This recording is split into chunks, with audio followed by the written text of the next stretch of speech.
आडवे घेतोस ना व्हिडिओ.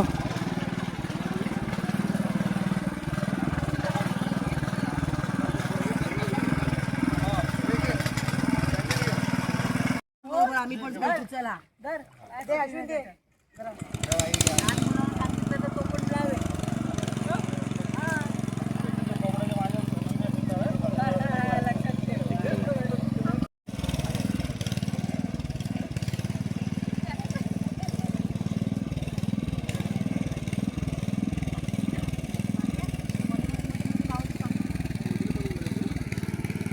मला क्लोज झालं की क्लोज करा. हां येस रोल. आज माने कुटुंबियांच्या दरवर्षीच्या प्रमाणे भातशेती लागवडीच्या कार्यक्रमासाठी कमलाश्रम जाकीमिरे रत्नागिरी येथे आम्ही सर्व माने कुटुंबीय आमचे कुटुंब प्रमुख हेमचंद्र यशवंतराव माने यांच्या साथीनं या ठिकाणी लावणी कार्यक्रमाला आलेलो आहोत. आम्ही दरवर्षी अशा प्रकारची आम्ही शेती करत असतो. हेमंतराव माने हे कृषी उत्पन्न बाजार समिती संचालक आहेत रत्नागिरीचे, त्याचबरोबर मिऱ्या विविधकारी सोसायटीचे चेअरमन आहेत आणि एक प्रगतशील आंबा उत्पादक शेतकरी बागायतदार आहेत आणि वडिलोपार्जित माने कुटुंबाचा शेतीचा हा व्यवसाय आहे.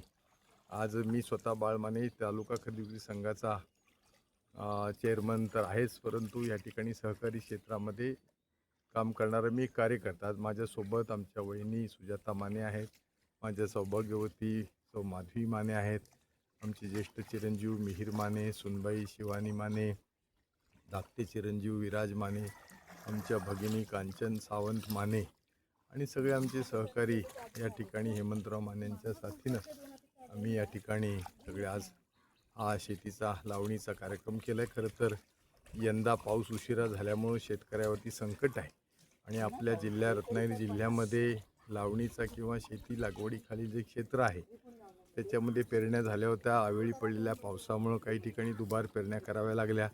ज्यांच्याकडं पंपाचं पाटाचं पाणी होतं, नैसर्गिक पाणी मिळालं, त्यांनी आपल्या जी लावणी आहे ती वेळेमध्ये केलेली आहे. परंतु जवळजवळ साधारणपणे 3 ते 4 आठवडे हा कार्यक्रम उशिरा सुरू होतो आहे आणि त्यामुळं आता लवकरच पुढच्या शनिवारी पंढरपूरच्या आपल्या विठ्ठल रखुमाईचा एकादशीचा उत्सव आहे आणि समस्त महाराष्ट्रातले वारकरी शेतकरी हे त्या पंढरपूरच्या वाटेवर आहेत.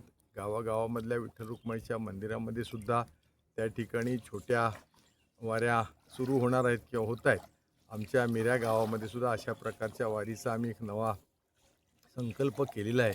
पुढच्या शनिवारी 2 तासाची मिऱ्या ते विठ्ठल मंदिर रुक्माई मंदिर रत्नागिरीमध्ये आम्ही या ठिकाणी सडामिऱ्या, जाकीमिऱ्या, भाटीमिऱ्यातले सर्व ग्रामस्थ या ठिकाणी 2 तासाची एक विठ्ठलाची रुक्मिणीची वारी आम्ही त्या ठिकाणी करणार आहोत आणि त्यामुळं यंदा आंबा उत्पादनसुद्धा कमी झालं, काजू उत्पादन कमी झालं.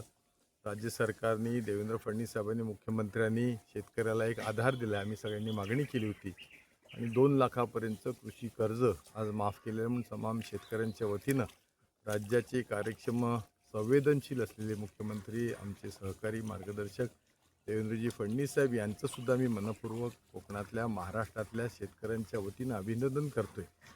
त्याचबरोबर वीज बिलाची सुद्धा थकबाकी होती जवळजवळ 25,000 कोटीची, तीसुद्धा त्यांनी आज माफ करून एक आधार दिलेला आहे शेतकऱ्याला आणि यंदा पेरण्या कमी झाल्यात, उत्पन्न कमी आहे भातशेतीचं. खरं तर 65-70 हजार हेक्टरमध्ये रत्नागिरी जिल्ह्यामध्ये भातशेती करतात.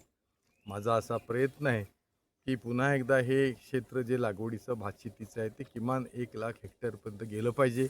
इथलं लागणारं जे आम्हाला भाताचं किंवा तांदळाचं जे उत्पादन आहे ते इथल्या शेतकऱ्यांनी इथं पिकवलं पाहिजे. आमच्या खरेदी विक्री संघाच्या माध्यमातून हा माझा प्रयत्न आहे आणि लेव्हीच्या रूपानं जादाचं जे भात आहे ते यंदा हमी भावसुद्धा चांगल्या पद्धतीचा मिळतो आहे. जवळजवळ 3,000 रुपये क्विंटलचा भातशेतीचा किंवा भाताचा धानाचा दर क्विंटलला आज सरकार देते. पुढच्या वर्षीसुद्धा त्याच्यामध्ये इन्सेंटिव्ह काही मिळेल आणि साधारणपणे माझी सरकारला विनंती आहे की रेशनवरती धान्य देतात, हा तांदूळ असेल किंवा अन्य काही जे आहेत गहू ज्वारी किंवा जे काही आहे हे दुसऱ्या ठिकाणून येतं, तर रत्नागिरी जिल्ह्यातलंच भात त्याचा राईस मिलमध्ये त्याचा भात करून तो जर रेशनवर सरकारने दिला तर सरकारचं करोडो रुपयाचं उत्पन्न वाचेल आणि मला असं वाटतं त्या जिल्ह्याला हे वाचलेलं जे उत्पन्न आहे, कारण आज कुठेतरी मध्य प्रदेश असेल, छत्तीसगड असेल, इथला तांदूळ किंवा विदर्भातला तांदूळ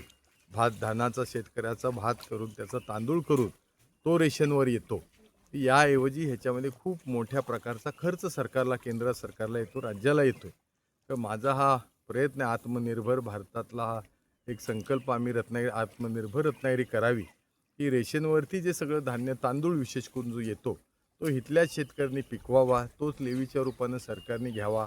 इथंच काही ठिकाणी भौगोलिकदृष्ट्या बघून राईस मिल कराव्यात आणि त्या राईस मिलचा भात हा परत रेशनवर इथल्याच शेतकऱ्याला मिळावा, जेणेकरून शेतीकडे लोक वळतील, मेहनती राहतील. कुटुंब पुन्हा एकदा, आज आमचा हा प्रयत्न जो आहे हा सगळ्या कुटुंबांनी पूर्वी जी शेती करते आज शेती सोडली काही कारणानं, ती शेती पुन्हा एकदा केली पाहिजे ही त्यातली अपेक्षा आहे. कारण बळीराजा शेतकरी हाच शेवट एक आधारस्तंभ आहे.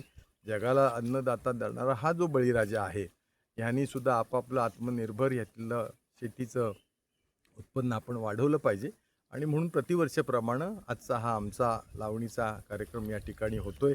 अनेक ठिकाणी जिल्ह्यामध्ये लावण्या पुऱ्या झाल्यात, काही ठिकाणी व्हायच्या आहेत. आषाढ अमावास्येला हे सगळं संपतं साधन, ज्याला आपण गटारी अमावास्या म्हणतो. मला वाटतं ऑगस्ट महिन्याच्या 14-15 तारखेच्या दरम्यान आषाढ अमावास्या आहे. एक महिना यंदा अधिक आला, त्यामुळे थोड्याशा लावण्या उशिरा आणि पाऊस उशिरा झाला आहे. विठ्ठला रुक्माईच्या चरणी आम्ही सगळेजण प्रार्थना करतो की यंदाचं शेतकऱ्याचं चांगलं उत्पन्न व्हावं आणि शेतकरी हा सुखी समृद्ध व्हावा, अशी विठ्ठल रुक्माई चरणी आम्ही प्रार्थना करतो.